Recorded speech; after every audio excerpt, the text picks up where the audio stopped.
ನಮಸ್ಕಾರ. ಶೂಟಿಂಗೋಸ್ಕರ ಮೇಕಪ್ ಮಾಡ್ಕೊಳ್ಳೋದು ಬಿಟ್ಟು ನಾರ್ಮಲ್ ಟೈಮ್ಸಲ್ಲಿ ನೀವೆಲ್ಲಾದರೂ ಆಚೆ ಹೋಗುವಾಗ ನೀವು ಹೇಗೆ ರೆಡಿ ಆಗ್ತೀರಾ, ಹೇಗೆ ಮೇಕಪ್ ಮಾಡ್ಕೋತೀರಾ ಅಂತ ತುಂಬ ಜನ ಕೇಳಿದ್ದೀರಾ. ಬನ್ನಿ, ಇವತ್ತು ನಾನು ರೆಡಿ ಆಗೋದನ್ನು ನೋಡೋರಂತೆ.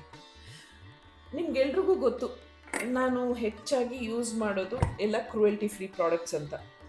ಆದರೆ ಆ ಬ್ರ್ಯಾಂಡ್ಗಳು ಯಾವುದು ಅದೆಲ್ಲ ನಾನು ಹೇಳಕ್ಕೆ ಹೋಗಲ್ಲ, ಏಕೆಂದರೆ ಅದು ತುಂಬ ಇಂಡಿವಿಜುವಲಿಸ್ಟಿಕ್. ನಮ್ಮ ಸ್ಕಿನ್ ಟೋನ್ಗೆ, ಆಮೇಲೆ ನಮ್ಮ ಬಡ್ಜೆಟ್ಗೆ, ಇದ್ರ ಮೇಲೆಲ್ಲ ಬೇಸ್ ಆಗಿರುತ್ತೆ. ನೀವು ಕ್ರುಯಲ್ಟಿ ಫ್ರೀ ಪ್ರಾಡಕ್ಟ್ಸ್ ಅಂತ ಗೂಗಲ್ ಮಾಡಿದ್ರೆ ಸಾಕು, ಸಾವಿರಾರು ಆಪ್ಷನ್ ಸಿಗುತ್ತೆ. ಸೊ ನಿಮಗೆ ಯಾವ್ದು ಸೂಟಬಲ್ಲು ನೀವು ಅದನ್ನು ಚೂಸ್ ಮಾಡ್ಬೋದು. ಸರಿ, ಹಾಗಾದರೆ ಇನ್ನು ಲೇಟ್ ಮಾಡೋದು ಬೇಡ, ನಾನು ಫಸ್ಟು ರೆಡಿ ಆಗಿಬಿಡ್ತೀನಿ. ನಾನು ಆಲ್ರೆಡಿ ಫೇಸ್ಗೆ ಮಾಯಿಶ್ಚರೈಸರ್ ಹಚ್ಕೊಂಡಿದ್ದೀನಿ. ನಾನು ಫೌಂಡೇಶನ್ ಎಲ್ಲ ಹಾಕಲ್ಲ. ಸೊ ಡೈರೆಕ್ಟಾಗಿ ಪೌಡ್ರ್ ಪ್ಯಾಡ್ ತೊಗೊಂಡು ಮುಖಕ್ಕೆ ಪೌಡ್ರ್ ಹಚ್ಕೋತಾ ಇದ್ದೀನಿ.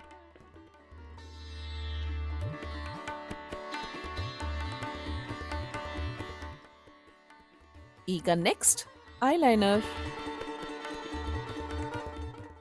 ತುಂಬ ಲೈಟಾಗಿ ಐಲೈನರ್ ಹಾಕೋತೀನಿ, ತುಂಬ ದೊಡ್ಡದಾಗೆಲ್ಲ ಏನು ಕಣ್ಣು ಬರ್ಕೊಳಕ್ಕೆ ಹೋಗಲ್ಲ. ಸೊ 2 ಕಣ್ಣಿಗೂ ಐಲೈನರ್ ಹಚ್ಕೊಂಡಿದ್ದಾಯ್ತು. ಈಗ ಮಸ್ಕಾರ, ವೆರಿ ಲೈಟ್. ಈಗ ನನ್ನ ಫೇವ್ರೆಟ್ ಶೇಡ್ ಆಫ್ ಲಿಪ್ಸ್ಟಿಕ್,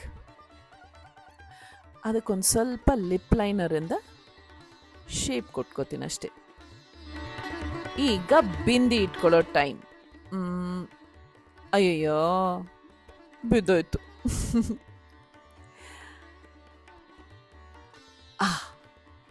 ಈಗ ಸರಿ ಹೋಯ್ತು. ನನಗೆ ಕೂದಲು ಬಿಟ್ಕೊಳ್ಳೋದು ಅಂದರೆ ಬಲಿ ಹಿಂಸೆ. Most of the time I prefer to tie my hair up. ಅದಕ್ಕೆ ಇವತ್ತು ಕೂಡ ಒಂದು ಪುಟ್ಟ ಜುಟ್ಟು ಕಟ್ಕೊಂಡ್ಬಿಡ್ತೀನಿ.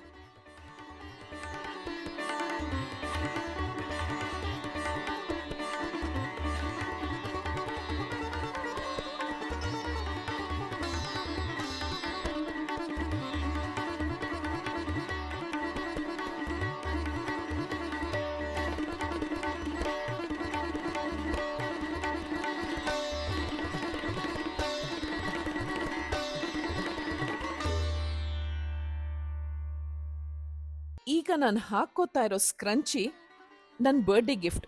ಇದನ್ನು ಯಾರು ಕೊಟ್ಟಿದ್ದು ಗೊತ್ತಾ? ಸಪ್ನ, ಅಂದರೆ ನಮ್ಮ ಶ್ರೀರಸ್ತು ಶಾರ್ವರಿ.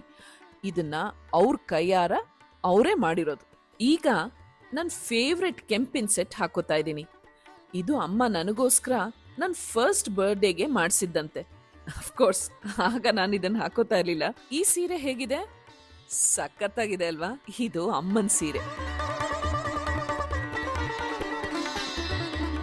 ನನಗೆ ಸೀರೆಗಳಿಗೆ ಮ್ಯಾಚಿಂಗ್ ಬ್ಲೌಸ್ ಹಾಕೊಳ್ಳೋದಕ್ಕಿಂತ ಮಿಕ್ಸ್ ಆ್ಯಂಡ್ ಮ್ಯಾಚ್ ಮಾಡಿ ಹಾಕೊಳ್ಳೋಕ್ಕಿಷ್ಟ.